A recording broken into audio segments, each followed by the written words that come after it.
producers, engineers, singers, songwriters, musicians, tour and live production crews, and thousands more of us. Without us, the music stops. We need your help to keep the music playing. Support those impacted today at MusiCares.org. COVID-19 has devastated our music community, leaving thousands of music creators and professionals without work and an uncertain future. But we have the power to help. The Recording Academy and its affiliated charitable foundation, MusiCares, have established the COVID-19 Relief Fund to help our peers in the music community affected by the coronavirus pandemic. To date, MusiCares has vetted and approved over 14,000 clients and has provided funding of $14 million to the music community at large. All genres of music have benefited from these efforts, from folk to R&B. Clients from each state in the U.S., including U.S. territory Puerto Rico, received funding from the MusiCares COVID-19 Relief Fund. Professions served range from singer-songwriters to stagehands and tour bus drivers. Funding campaigns have been well received and included CMT's Kenny Rogers, Levi Strauss 501 Livestream, Black Pumas, Alicia Keys, and Red Light Music Festival Uncanceled, among others. The music community is so lucky to have people who give a damn about working musicians, especially in a world where, even in normal times, we're quite often overlooked and left behind. At the end of the fiscal year, MusiCares will have provided over $23 million in aid to over 26,000 individuals nationwide.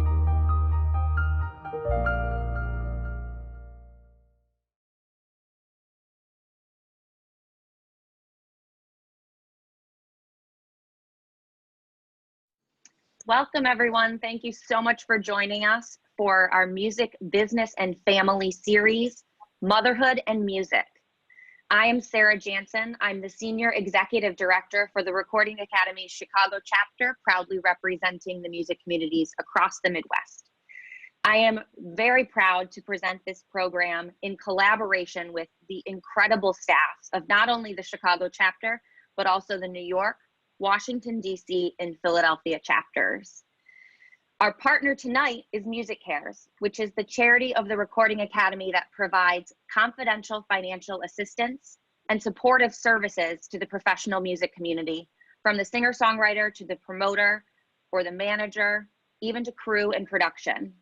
Individuals do not have to be affiliated with the Recording Academy to qualify. They simply have to have been working in the music industry for at least 5 years. MusiCares steps in to provide support when a music person hits a bump in the road. They assist with basic living needs, medical and dental bills, support around addiction recovery, and of course, mental health needs. MusiCares is proud to collaborate with the Recording Academy and promulgate ongoing conversations about mental health. Panels such as the one that we have right now focus on the rigors of working in the industry, and as we know, no one is immune from the challenges of life on or off the road. MusiCares is here to provide resources and support, including a COVID relief fund. For more information about any of the programming or any of the support that MusiCares provide, please go to musicares.org. And we especially want to thank the incredible Jennifer Leff, who's the Senior Director of MusiCares, for all the work she did to bring tonight's program to the table. With that, I would like to introduce our moderator for the evening, the incredibly talented multi-Grammy Award winner, singer and songwriter, Melanie Fiona. Hi, thank you so much for having me. It's good to see you, thank you. I'm so happy and proud to be a part of this initiative. As a mother in music, this is something that is truly, truly, truly dear to my passion, my art, my inspiration, and my life, really, just all the areas of what it has been and what it means to me. And so something that I have definitely experienced during this process is the healing and the strength and the power that comes from conversation. And so I'm so happy to be here tonight in conversation with several women who are mothers in music, and looking, you know, as sisters to me today. I think it's such a beautiful opportunity for us to share. And with all of us having different walks of life, different backgrounds in entertainment and music, I'm really looking forward to getting to know all of the ladies here better and really hearing about our individual journeys to bring community amongst everybody who's watching tonight. So thank you so much. I'd like to invite or bring to the stage, because what is a stage these days? Our first panelist I'd like to invite up is Kaisha Blackstone. Kaisha is a woman who has worn many hats throughout her time. She has been a touring background singer. She is a businesswoman who specializes in music and media publishing, branding, finance, all in the music industry. She is also a licensed publisher. She is the wife of acclaimed and respected Adam Blackstone, and in 2009 started their company Basic Black Entertainment, which is a full music service company that provides live music production, connecting artists and musicians and studio production. And she has an expansive background, which keeps her in the spotlight of this wonderful industry, and is also a mom. So thank you so much, Kaisha, for being here. Please tell us about your mom title. My mom title, I am a mother of two. Thank you so much for having me. And I have a 5-year-old, and I also have a newborn. I have a 2-month-old that you might hear in the background. So, you know, we're going live. Yeah, this is real life. This is it. Okay, perfect. Well, thank you so much for being here. It's actually so nice to meet you, because obviously I think we know each other indirectly. Yes. Nice to finally meet you. So much. The next amazing mom that I'd like to bring here is Lisa Kaplan. Born in Motown, Lisa Kaplan is a pianist specializing in the performance of new work by living composers. Kaplan is the founding pianist and executive director of the 4-time Grammy Award-winning sextet 8th Blackbird. She has won numerous awards. I mean, I could just go on about you co-producing your first record, When We Are Inhuman, with Bryce Dessner. She's a foodie like me. She's a gourmet cook. So I'm sure during this pandemic, you've been getting busy in the kitchen. And of course, you are a mom. Thank you so much, Lisa, for being here. Please introduce yourself to everyone watching. Thanks for having me, Melanie. And it's so nice to be here with all of you moms. Yeah, I am a proud single mother by choice to my daughter, Frida, who is just about 3.5.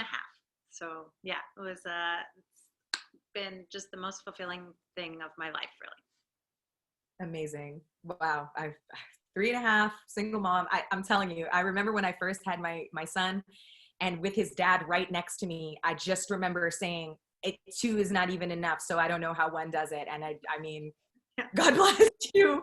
God bless you. Thank you so much for being here.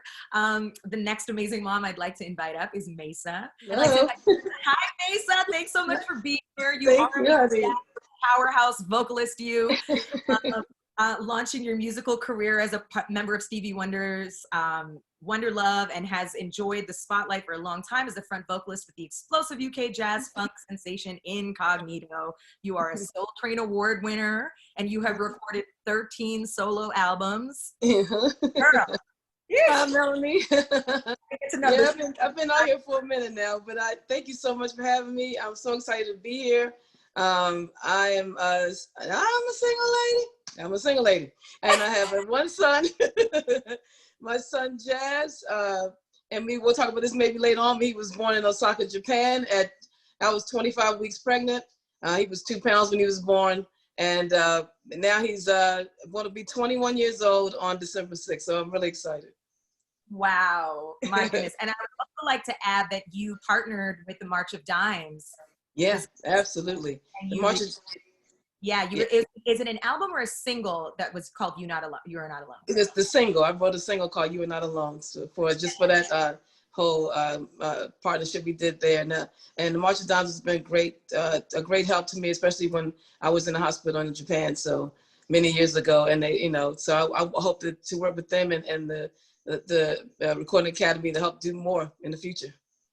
Amazing. Thank you so much for being here. I really appreciate it. We all appreciate it. The next mom I'd like to bring up is Wayna. Wayna is a Grammy-nominated singer and songwriter who was born in Ethiopia and raised in the suburbs of Washington, D.C. She has released 3 solo albums, and her Grammy nomination was in the R&B Best Urban Alternative category. Wayna also joined the iconic Stevie Wonder as a vocalist in his live band, so the love for Stevie is real up in here. And Wayna, you have a new album coming out called The Housewives of Zamunda.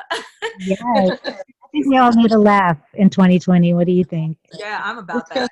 That sounds really good.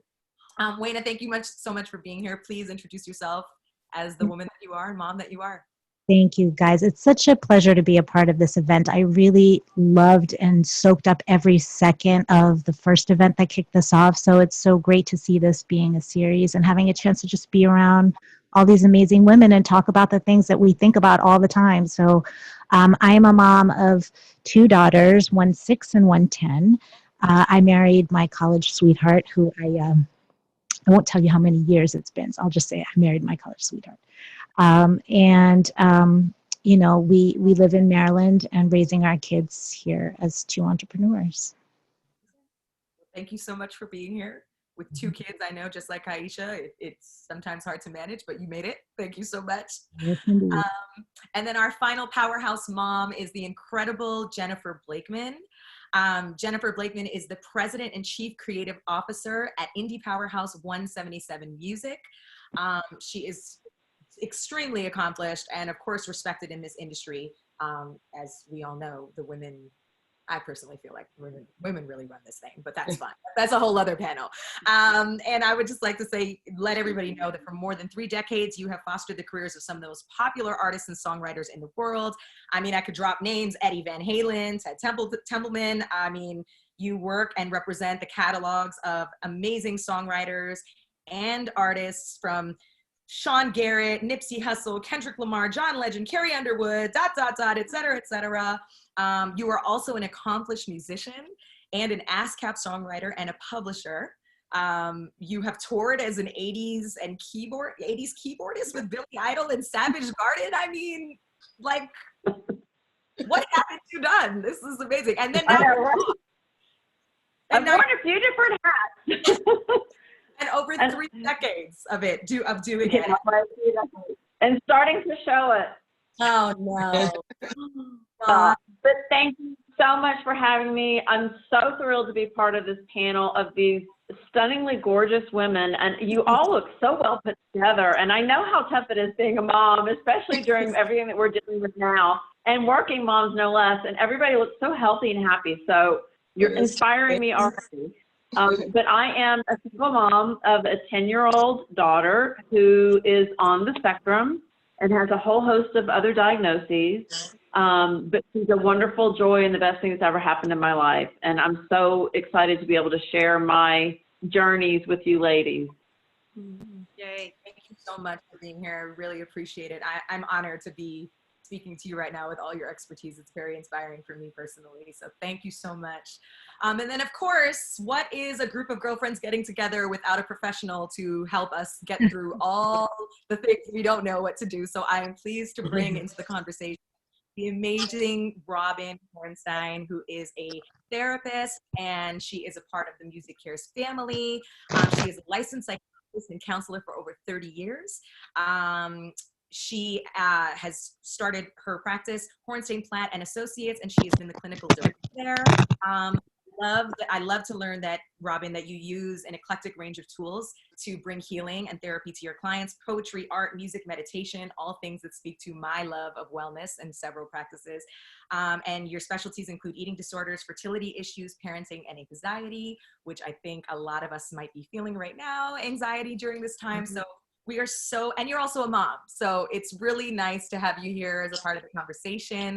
And I'm really looking forward to hearing everything that you have to offer us and everybody who's listening and watching tonight. So thank you so much. I am thrilled to be with all of you, accomplished women, and music is one of the things that sort of helps me every day. So I appreciate everything everyone has done.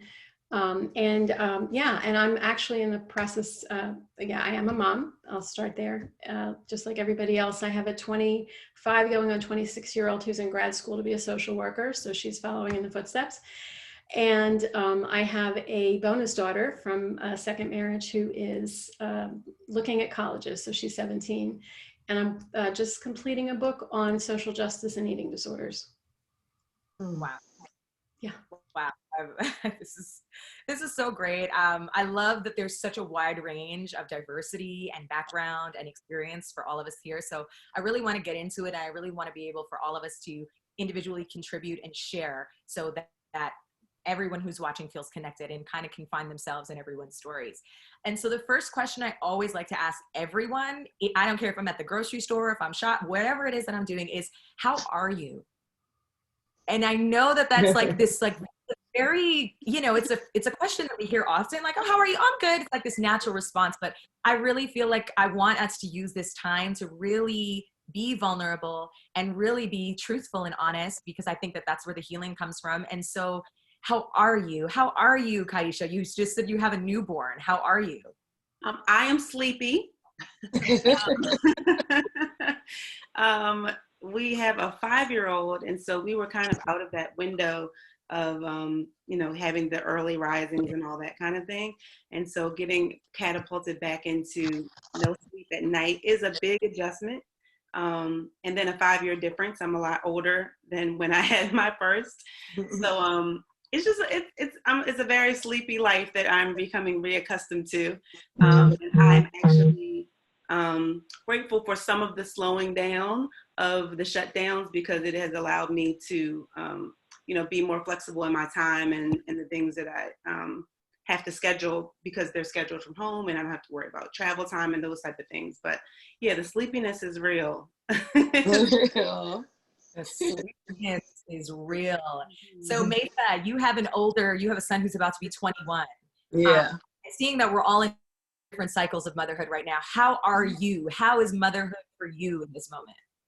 Well, it's kind of cool right now. The only thing I think I'm most crazy about is that because I'm not working, it's a little bit stressful, and to try to figure out how to pay for everything. And he's in college, and one of the promises, my parents paid for me to go to school, and so my promise to him was I was going to pay for him to go to school. And so to have this COVID time happen, it's been a little crazy. And so most days I'm okay, and I keep moving, and I keep busy, and then the next days I'm like, oh, like that, you know, just nuts, you know, like everybody else. So I guess it goes back and forth and through this whole process. Robin, I'd like for you, before I ask the other ladies as well, I would love for you to kind of just chime in. Is that like an experience that you find that you're having with most of your clients, people during this time just struggling with the uncertainty of what COVID has brought for everyone? Absolutely. And, you know, it's really hard to have adjusted our lives, our finances, our emotions. This is a very disrupted time in our country for lots of reasons, more than COVID. We know that. And so I think all of us are feeling this. I don't know what self-care is. I don't know how to, you know, am I bothering somebody if I need an ear, which is, you're not. And the thing about listening to each other is so important. And self-care looks like what it looks like, and so does productivity. And in this time, people are not as happy. Their anxiety in our country is really, really high. And so as many tools as we can offer as therapists to our people we work with to kind of like bring the anxiety down and live really in the moment. And I'll say one more thing. Even though we are struggling and we are stressed, a friend of mine said to me the other day, we were doing a workshop, and she said, you know what though? You know what's the most revolutionary thing we can do during all of this? We can be joyful, even in little moments during the day. So that feels really important. Yes, tiny joy. I welcome the tiny joys, if it's the sunlight on my face or literally this moment right now to be able to converse with other women is and other moms is a joy for me right now, because I have too felt the isolation of being in the house. As much as I love my fiance and as much as I love my son, I really realize that I miss the community aspect of things and being able to connect with other women. Lisa, I'd like to ask you, how are you? You shared that you're a single mom by choice, which I would love to hear more about that. And I really want to know how this time has been for you, since we've all been in such isolation as it is. Yeah, thanks for that. I guess, I mean, the first word that popped into my head is grateful. I feel grateful to have a kid during this time, I think, because she has been kind of the way that I've coped, I think. And she is so resilient. And I think having the distraction in a way of being a parent and caring for a toddler is just helps me like focus. And I really have taken this pandemic, I think, very day to day, especially at the beginning, you know, like, let's just get through this day.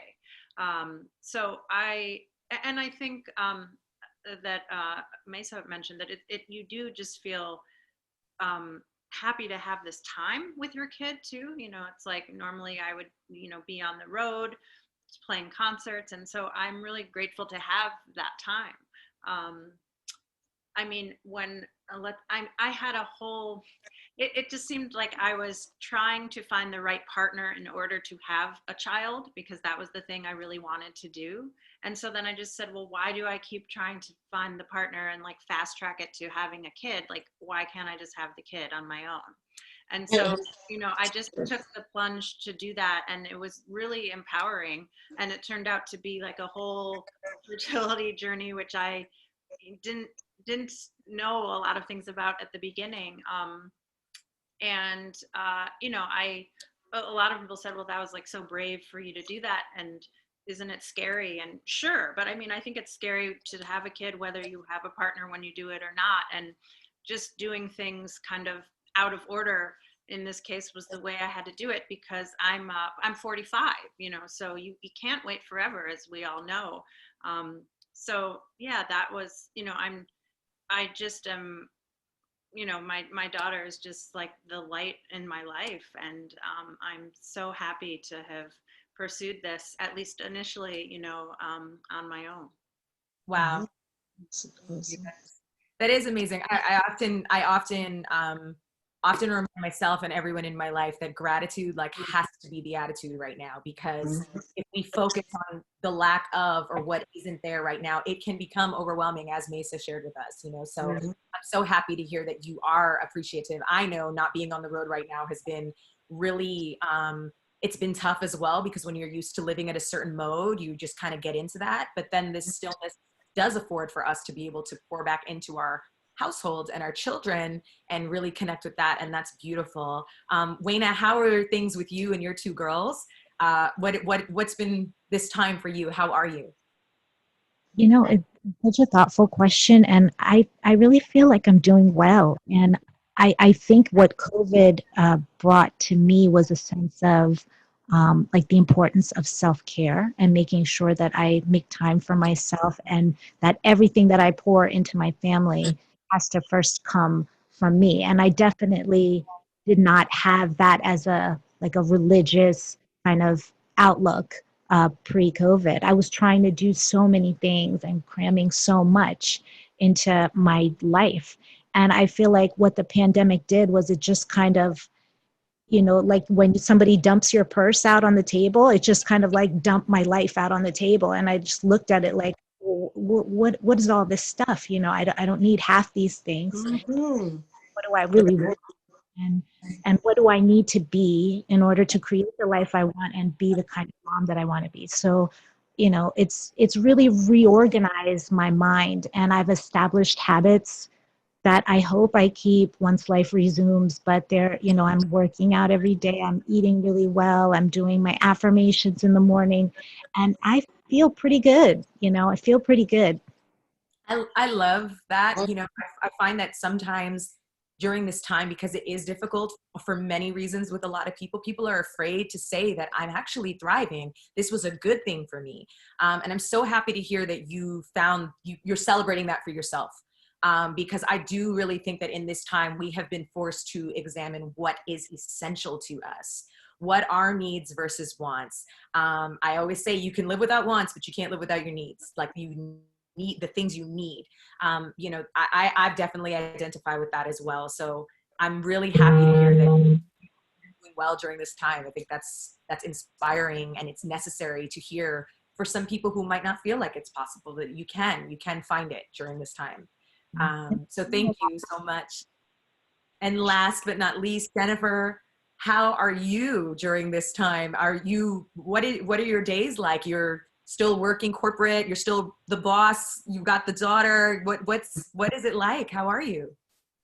It's been absolutely chaotic nuts. I'm busier now than I've ever been in my entire career. And, I touch on what Wayne has said. I'm so grateful for this time that, half the days I can work from home in my pajamas and not have to take the time to put makeup on and commute an hour to and from work. And it gives me that extra time to take care of the things that are really important, like work. And, I teach at NYU, and sometimes just getting the classwork done and grading the papers and all of that time-intensive stuff just gets pushed to the side because I've got, this work over here I have to do for my publishing company, or I need to spend time with my daughter. And just eliminating the commute and the getting ready for work in a more formal way steals me like another hour and a half of time during a day to be able to get more stuff done.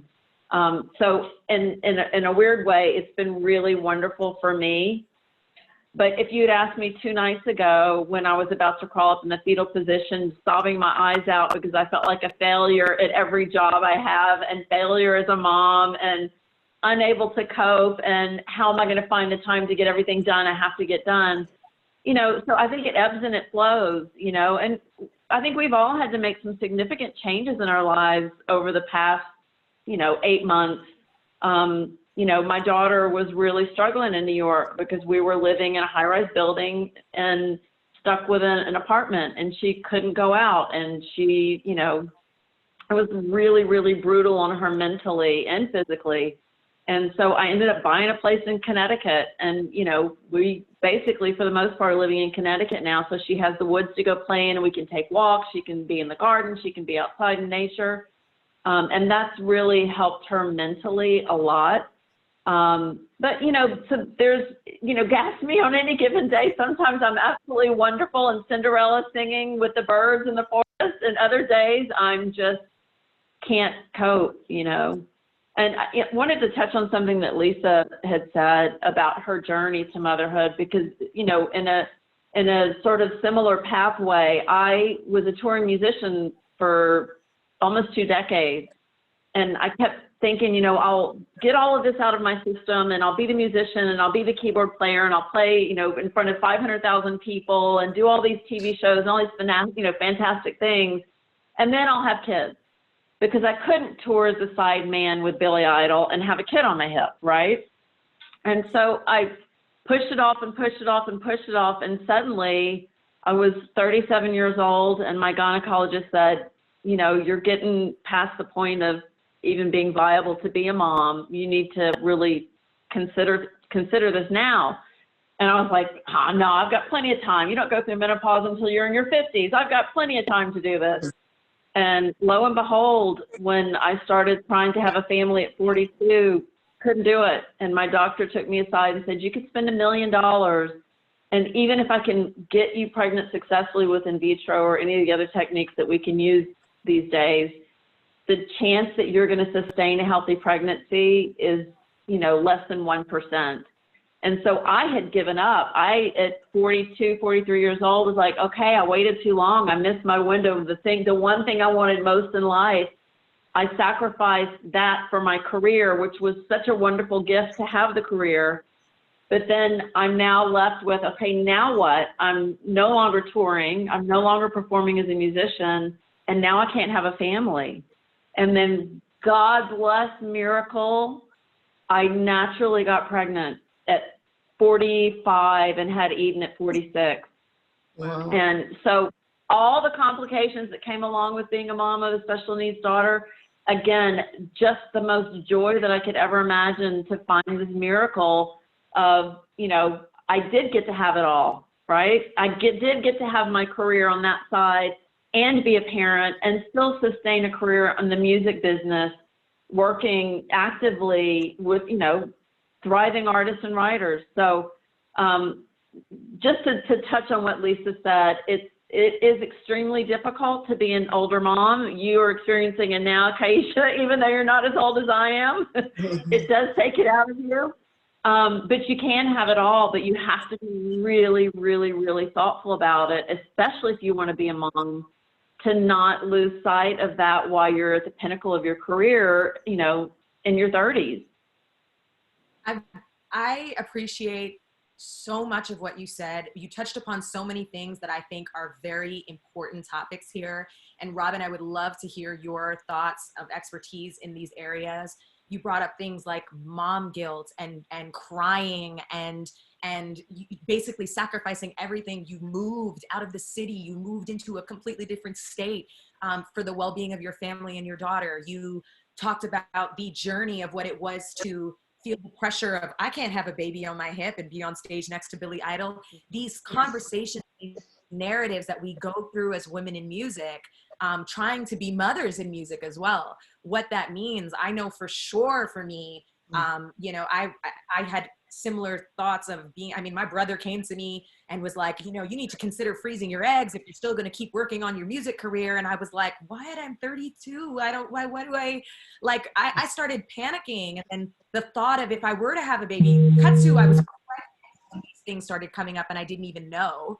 And then the pressure and the narrative that I had told myself that like, oh, this is going to be terrible for your career. And this is going to be, you know, it's going to derail everything for you. And this is a real conversation. This is a real thing that I think women, we experience because we physically have to change. We physically have to be several different things. I find that specifically, and, you know, personally, the motherhood and music woman is like this kind of weird balance between strength and vulnerability at all times.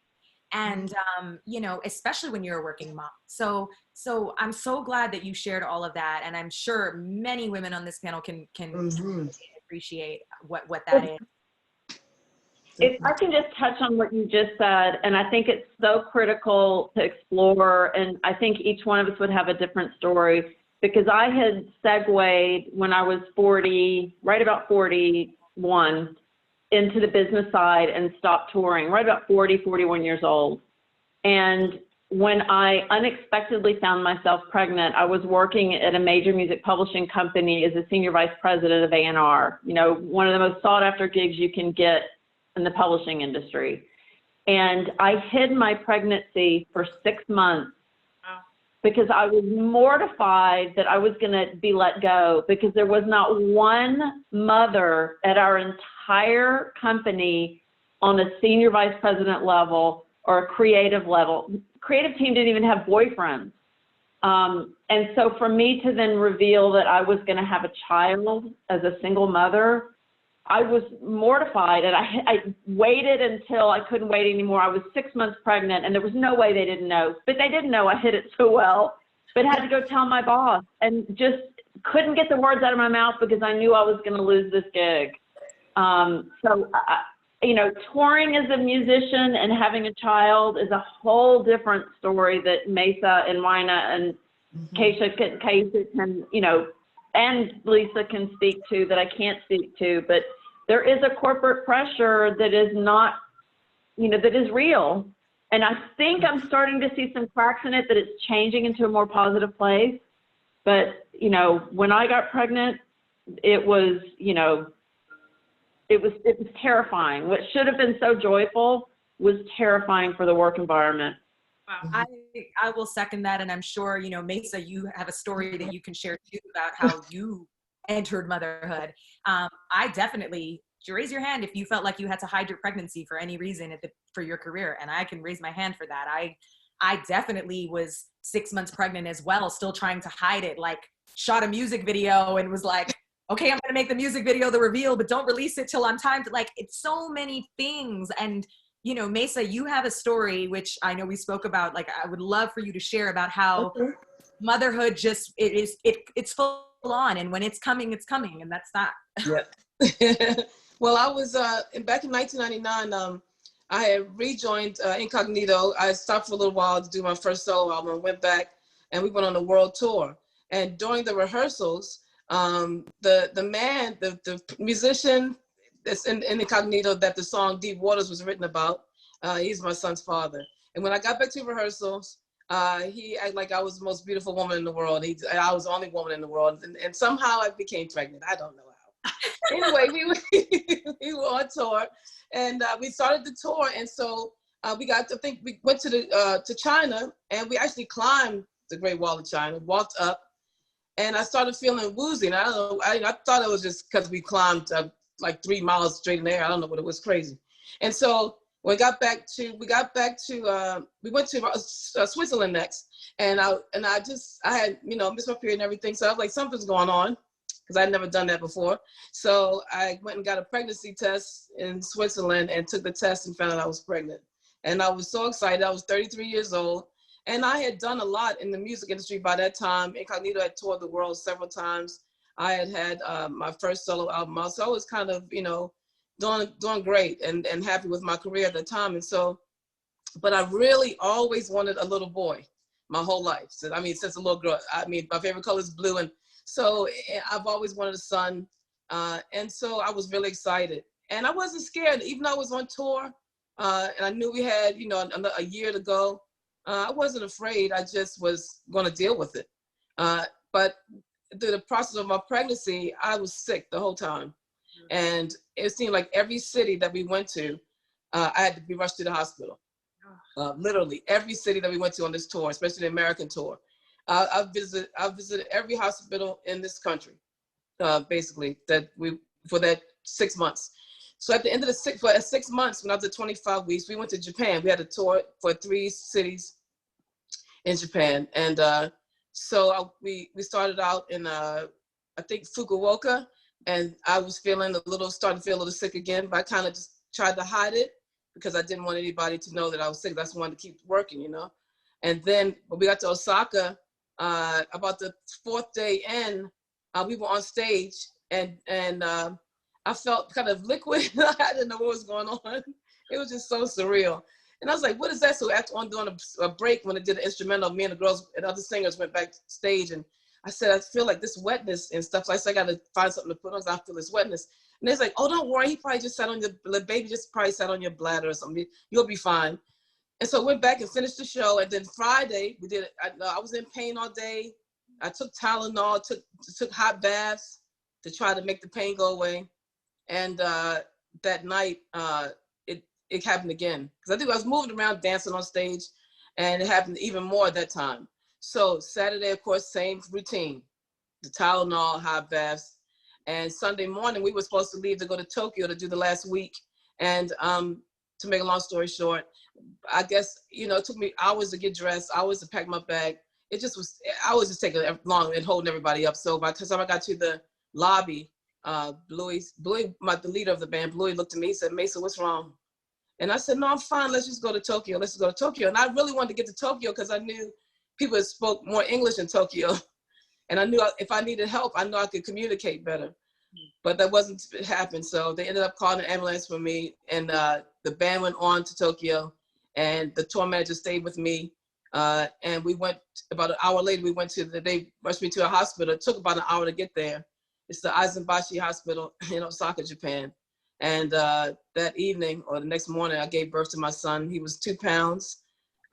He went down to 1.5 pounds. But they were just miraculous, just wonderful doctors. And they all, you know, I had to have emergency surgery. I had to have a C-section. I remember them putting me to sleep. And I just remember being terrified. It was like probably the most horrible thing. And you know what's in the back of my mind while I'm going through all of this? Is that who's going to sing my songs during shows? Yeah. That's all I could think about. It's like, who's going to do these songs? Like, I don't want to disappoint all the fans. I don't want to disappoint the band. I didn't want to disappoint anybody. So that was on my mind. And I just thought I was having a nervous breakdown the whole time. Oh, that right there, it's like essential to this conversation, because in the most vulnerable moment of your life, you are still thinking about other people. You are still thinking about how you have to show up for other people who might be disappointed, who's relying on you, who's going to be you. Yeah. I think that doesn't stop for women in general. I feel like women, that's kind of our role in general, but especially once you become a mother, you don't get to turn that thing off anymore after that. It's instant.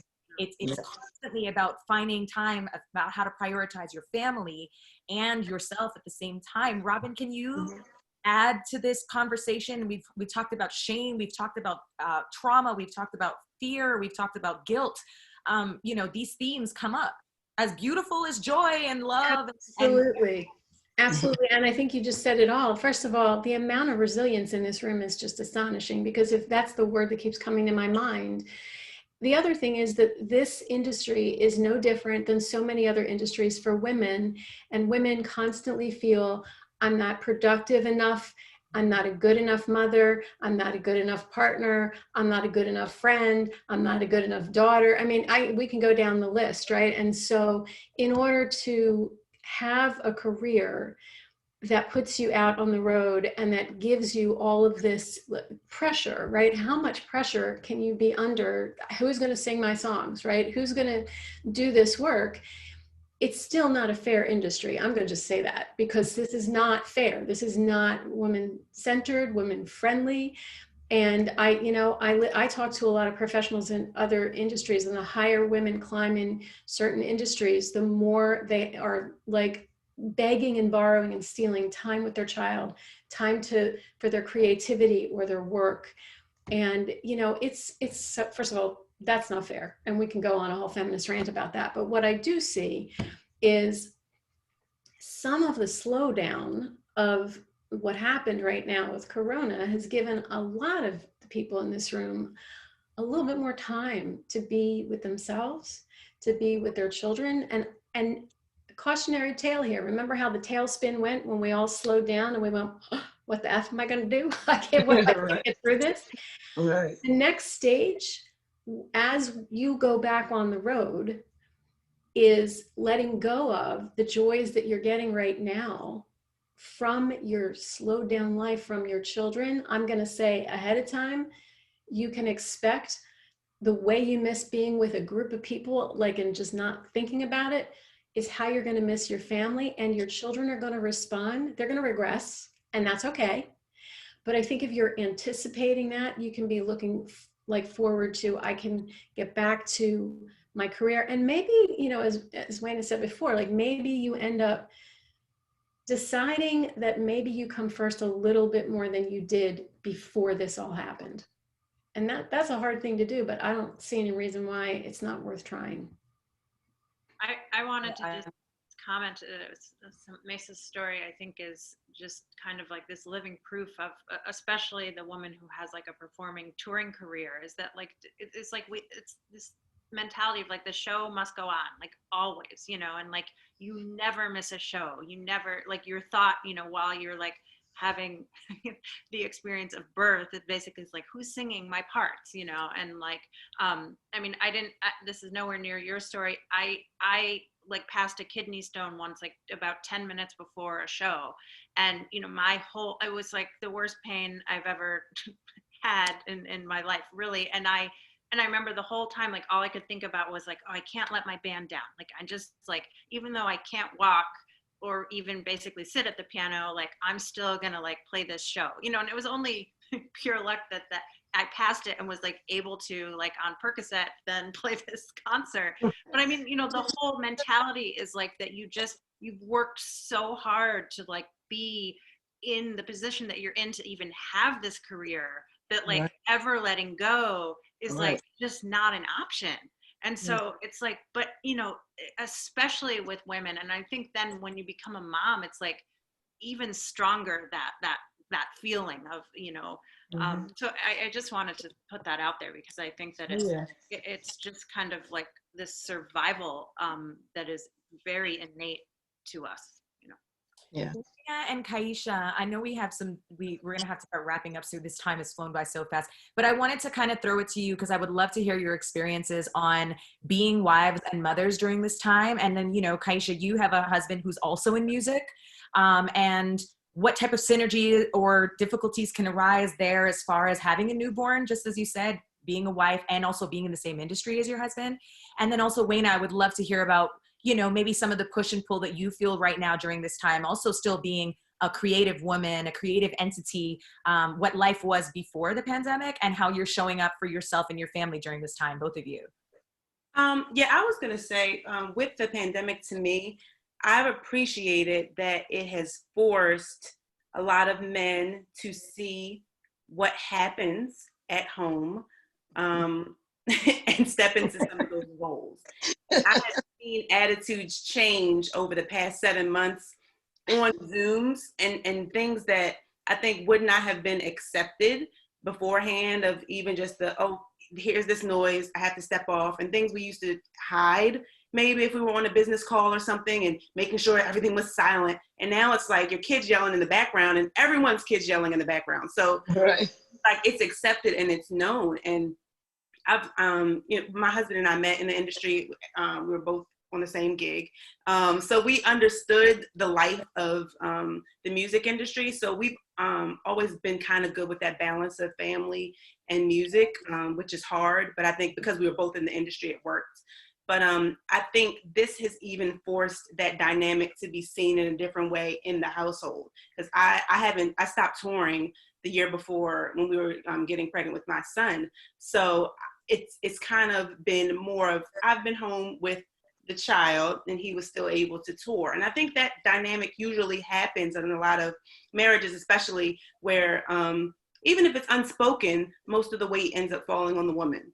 And some of it is just because it's expected, and some of it is because it's preferred. I actually, I toured as a background singer on and off for over a decade. So when I got the chance to be a mom, I wanted to do it wholeheartedly and be able to, I homeschool, and I wanted to really be in there and enjoy that time. So it wasn't a thing of, it's no resentment there, but it does fall more a lot of times on the woman. And I think this shutdown has enabled a lot of men to be able to see, oh, this really is a lot. Like, it's a lot going on here. Yeah, it's constant. It's all day. It's no turn off. It's when you put the kids to bed, then you can start working sometimes. You're getting up earlier to make sure the stuff gets done, or, oh, you're actually sending these emails while you're making food. Yes. So I think if anything comes out of this, it will be that understanding between men and women of, the things that we have always had to balance, and we've sometimes balanced them silently and without complaining and without anything, without anything else. Wayna, do you have anything to add to that? Yeah, I think finding balance it's all about the balance. And I feel like I have experienced this from different perspectives. I've put my career completely on hold to focus on having kids. When I got nominated for my Grammy, it was the following year that I got pregnant.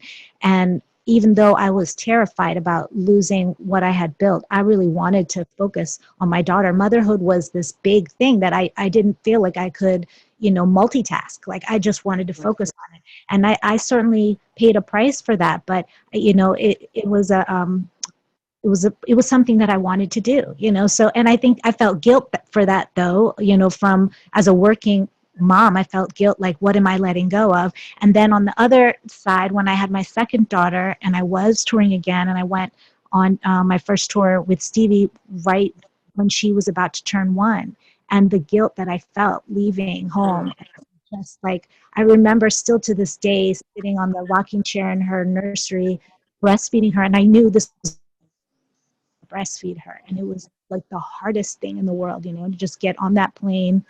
And I tried to I took my little pump, my portable pump, and I was like, I'll pump at night and I'll figure it out. And it was just, too much. And so I felt, the guilt of not seeing her and being separated from her at that critical time. She actually turned 1 when I was on tour. I missed her 1-year birthday.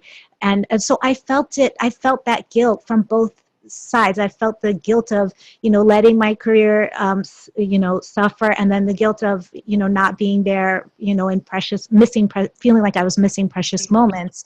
And I just, I feel like it's a constant process of, like, getting to the core of what your beliefs are about motherhood and music, balancing, like, what is your definition of being a good mother and a good artist, and how do you balance it? Like, what is it for you? Because the world will tell you one thing, the industry will tell you one thing, your mom will tell you one thing, your friends. So if, just getting crystal clear on that. And that's why, conversations like this are so good, because you hear other women struggling against that same image of perfection. Like, what are we trying to be? And giving each other permission to have different versions of that, and allowing everyone to be what they want. I think you hit it on the head, because I mean, this panel alone is a perfect example of what diversity and personal definition looks like as far as motherhood and music can look like. And I think that that's why it's so important for us to have these conversations. And I mean, we could talk for 6 hours about this. It would never be enough. Like, this has to be like a part 2, 3, 4, 5, 6, 7. Right. Because there's so much to discuss. I missed my son's first day of school. I had a very traumatic labor, which I then had to share with my public audience who were all along my journey with me as I was going through my career.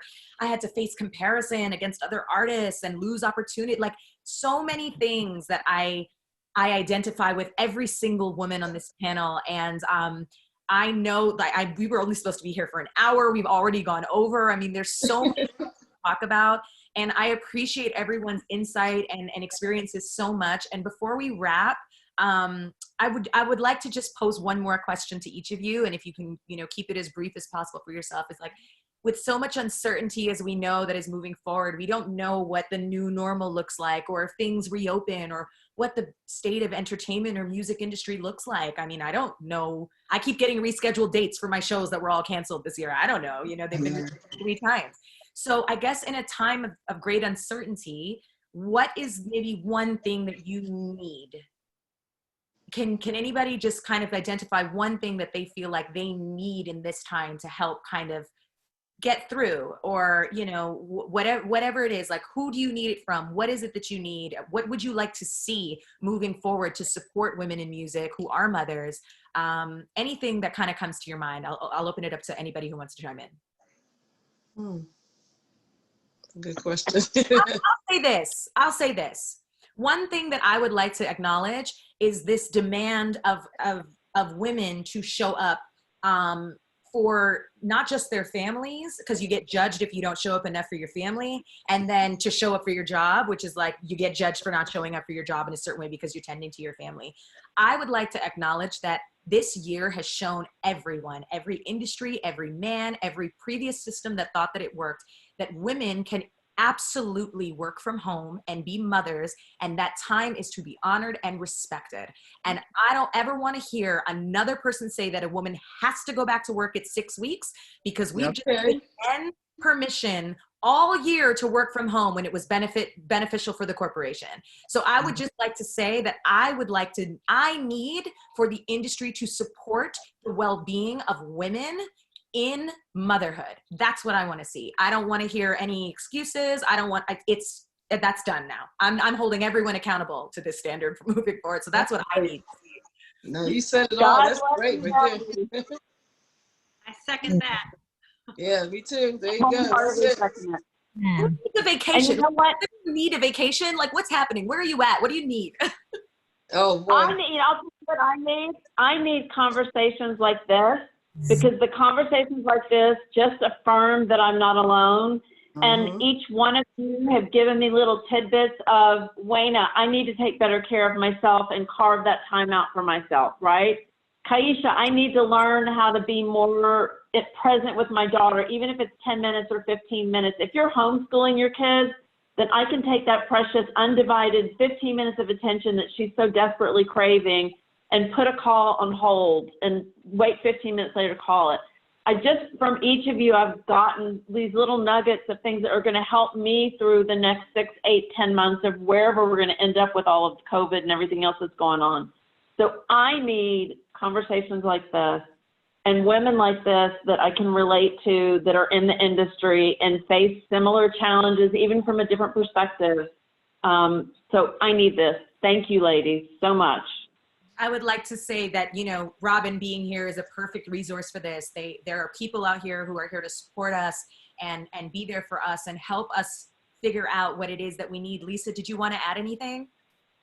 No, I mean, I really second what you said. I think because this pandemic has occurred, people can now see that there is no reason to complain that women cannot do their jobs from home and be moms. It's just ridiculous. And like, we live in a country that is just so behind in terms of how they treat mothers. And I just hope my hope is that after this, we will get more with the program, Yeah, I would say, I think if we could just normalize the things that we have learned to accept in the past 6 months, I think that we'll be better off. I mean, with my first son 5 years ago, there's no way if I was on a business call or a business Zoom that I would have said, hold on guys, I'm jumping off camera because I need to go nurse. Right. Never would have happened. But with this child, I'm like, he has to eat. I'm still here. I'm just gonna go off camera and go on mute. And that's become a normal thing and people accept it. And so like those little things, if we can normalize them and stay in practice even after things go back to the way that they were, I think that'd be great. Mm-hmm. I agree with everybody. Everybody who's saying this, I agree with all of that. And I think we're going to take all the good parts of this whole ordeal and make them standard in our lives for the future. Yes. Yes. Amen. I agree with that too. And I want to say how wonderful it is to just be around women who are transparent and willing to talk openly about their challenges and not feign, being superheroes. And we're put under this pressure to be that. And it's hard to admit when we don't know something or can't handle something, but it's so refreshing to just have an honest conversation with another woman. Mm-hmm. Thank you. Absolutely. Ladies, thank you so much for being here today. Everyone who was watching. Robin, thank you so much for being here. And letting me be here. I loved it. To know that there's a whole world that's happening that needs therapy, because we all do. I encourage even therapists. Mm-hmm. Yes, I encourage everyone. I live by therapy, whether that's relationship therapy, personal therapy. It's been very helpful for me on my motherhood journey. You really can't do it alone. We need support, and that's why these conversations are so important. I want to thank the Recording Academy. Thank everyone for making this possible. I'm so happy to be here to facilitate this conversation on motherhood and music, and of course, wellness, because that's the key, is for all of us to be well during these times, during life, period. You cannot take care of anyone else unless you've taken care of yourself. So I encourage you all to keep that at the forefront of your mind. I will do the same. Thank you so much for everybody who tuned in and watched this tonight. And I'm wishing you all the best that 2020 can offer. Yeah, okay. Everyone be well. Thank you so much. Thank you so much, honey. Thank you. Bye-bye. Thanks.